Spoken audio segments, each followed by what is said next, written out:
Question for you. We've got the poll running right now. Who would you sign in their peak? Ozil or KDB? Me? Yeah. I know that's a hard one for you as a City fan, but I think, listen, you're going to get... what you got to realise is with Ozil, yeah, he was a great player, yeah, fantastic player, done some unbelievable things on the pitch. I think he scored a goal against Ludogorets or something one day, magical goal. But he was in an Arsenal team at the time that was shit, yeah? So to them, he was a shining light. So all Arsenal fans adored him. To them, he was undroppable. They always backed him, fantastic player. Kevin De Bruyne, yeah, has played in Manchester City teams with world-class players like Yaya Toure, David Silva, and he shines, yeah? Mesut Ozil plays in them teams with David Silva, Yaya Toure. He don't shine. He don't get a game. He's on the bench. So that's the difference. Kevin De Bruyne is by far better than Mesut Ozil. And David Silva is even better than him. And Yaya Toure, if you want to throw another one in the mix, is better than him. So do you want to cry and, you know, cling on to Mesut Ozil? I think Georgie Kinkladze was a great player.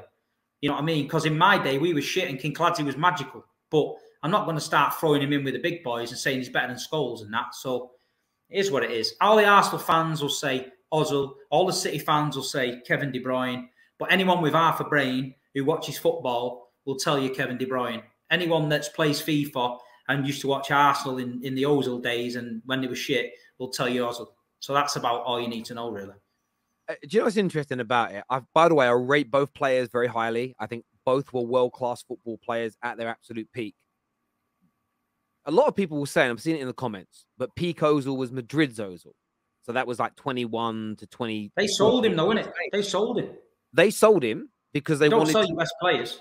They sold him because they bought Isco and they wanted to move Di Maria in centrally. So Real Madrid thought that Isco and Di Maria collectively were a better option. So they got rid of him in his pomp. And the only team in Europe who wanted him was at the time, a failing Arsenal.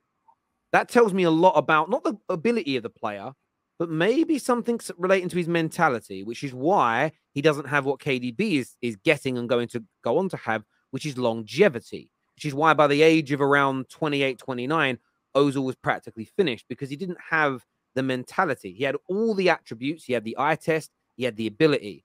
He had the statistical output. But KDB has already surpassed him on statistical output. KDB has been a better big game performer. And KDB has been integral in delivering 4 Premier League titles and multiple domestic trophies. Now, KDB still got to win a European Cup of some type. But in comparing the two, Ozil doesn't have a single European trophy, and he's won 1 league title. And the question that got put out by ESPN today was, who would you sign at their peak? So this isn't about their international careers. This is because you can't sign anybody internationally. This is about their club careers. And as great as a player as I think Ozil was, too many football fans nowadays are sort of bewitched by the eye test and ability and how great someone looks. That isn't the key factor. The key factor is, how did they deliver for the team that they were in and what did they win? That is such a big factor. What did their goals and their assists lead to? What did their performances generate?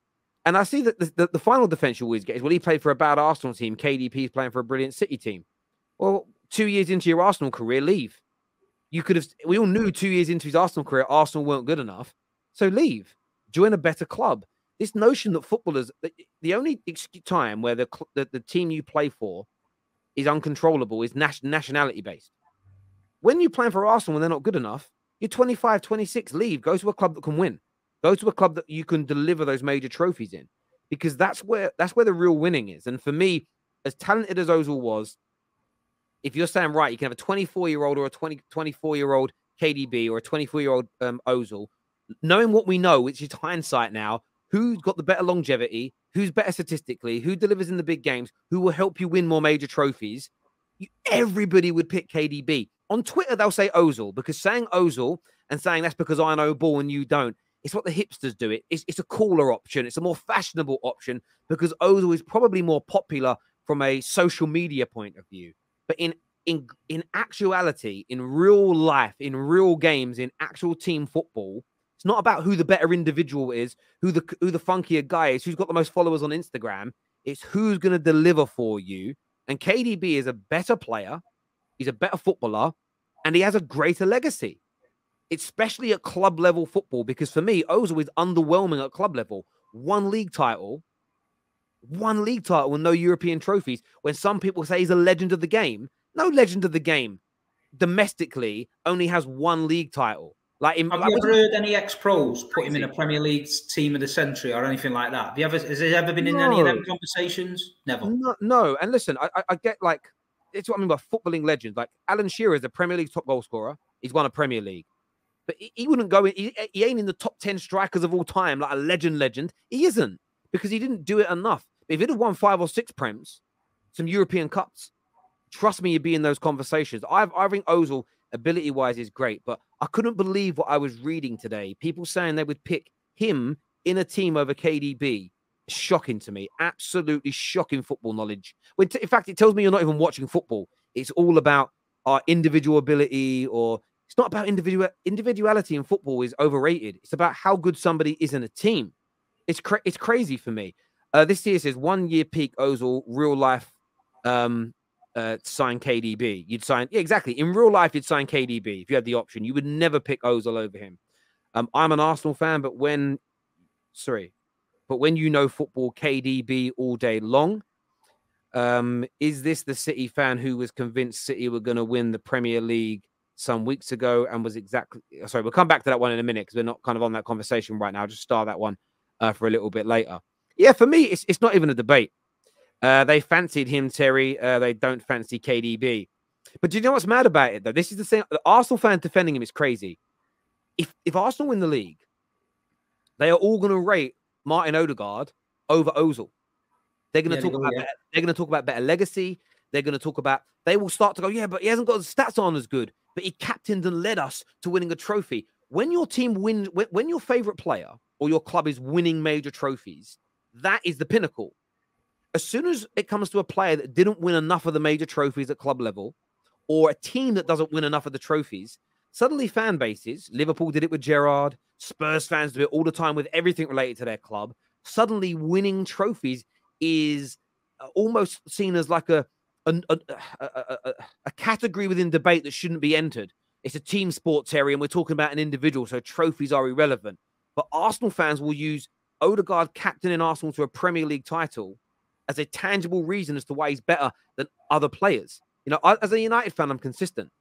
Bruno Fernandes holds the record for the most goals scored and most goal contributions from a midfield player who plays for an English club ever in a single season. No midfielder ever in English football for 140 years has scored as many goals as Bruno did in a single season. But he won no trophies, so even Man United fans don't celebrate it. But by the logic here being placed of Ozil versus KDB, one can be better than the other because he might look better or he might have better statistics at one particular season. It's crazy. It's about the holy quad for me. Ability, outputs, longevity and consistency, and the amount of trophies you win or the size of the trophies you win. That is how you judge a player's legacy for me, not just one of those attributes. It's crazy. And let's just agree. Ozil's better than him on ability. Well, KDB out-trumps him on all the other three. So do you know what I mean? Honestly, it's crazy to me. If we're talking prime, Ozil surely edges it. But based on Danny K, let me ask you this question. Based on what, though? Like, when people say he edges it, on what? I've given you tangible reasons as to why he doesn't. So did Steve. Why would you pick Ozil? Barring he looked better, which isn't... No one judges football on how good someone looks. We judge people on how good they are. And I want to make this rain home to you. R9, Zidane, Ronaldinho, Messi are not rated because they look good. They're rated because they deliver consistently for their teams. And they win major things. People think the eye test is why they were so brilliant. No, they passed the test because they delivered. If Messi looked like Messi but didn't score or assist or win anything, he wouldn't be Messi. KDB, if he didn't deliver, score and assist and win things, he wouldn't be KDB. He would literally... It'd be somebody else. So I'm not having to go, Danny K, but please tell me why. I need to understand why. So players during a club's transition period were basically punching bags. I don't know what you mean. I don't know what you mean by that, my friend. Someone here said you literally said prime. Yeah, I did say in their prime, but if you're picking Ozil, you still need to explain why in their prime. Why would you sign Ozil in his peak over KDB? What was Ozil doing in his peak that KDB wasn't doing? And peak isn't one season. Peak's a handful of years, right? So what is it he was doing that KDB wasn't? That is what I'm asking for. And so far today, nobody has given me a tangible answer. They just say you don't know ball. That's not an argument. That means shit. You've got me, and I don't know what to say. So I'm going to insult you instead. Ozil, one of the best natural attacking midfielders you'll see generational, still holds the highest record for created chances in a league at Madrid. He was crazy, but KDB had the better career. Yeah, but why do you have the better career? Because he's better. Yeah, I mean, you just literally the end of it. Yeah, he's better. He's better. The way I would look at it is this: if I run the 100 meters and got the world record, but I never won an Olympic or a world championship gold, but I got the world record at a diamonds meeting, I wouldn't have the greatest legacy in the game. Do you know what I mean the gold medal winners would? Is this? We'll go back to that one in a minute. There, this here's. Oh, sorry. Yeah, I don't know. I'm just a bit confused personally, but maybe that's just me. Slightly disrespectful to Ozil. It's not disrespectful to Ozil. I'm not saying he's a bad player. I'm just saying KDB was better. He's also won the World Cup. You mentioned Dino and R9. They were at top for 6 years max. That's not longevity. Well, that's why I put Messi and Cristiano Ronaldo above them, because they've got the longevity over them. But we're not comparing Ronaldinho to KDB. That wasn't what everybody was talking about on socials today. So, again, horses for courses. If you want to have that debate, we can have that one there, my friend. But there we go. This here says, is this the same City fan who was convinced City were going to win the Premier League some weeks ago and was extremely disregarding Arsenal's level? When did I say? I've never degraded Arsenal's level. I was a City fan that said City was going to win the league, yeah, because I believed that. And I've always... The thing is, you can't say anything good. You can spend a show telling these Arsenal fans how good they've played, yeah? And you can say one thing in the last 5 minutes that they don't like and fucking all hell breaks loose. So it is what it is. I think City's going to win the league. I think you've done well. And we'll see at the end of the season. That's all I can say. Yeah, I love this. Some of these comments. Terry's downfall is tragic. Again, that's not an argument, my friend.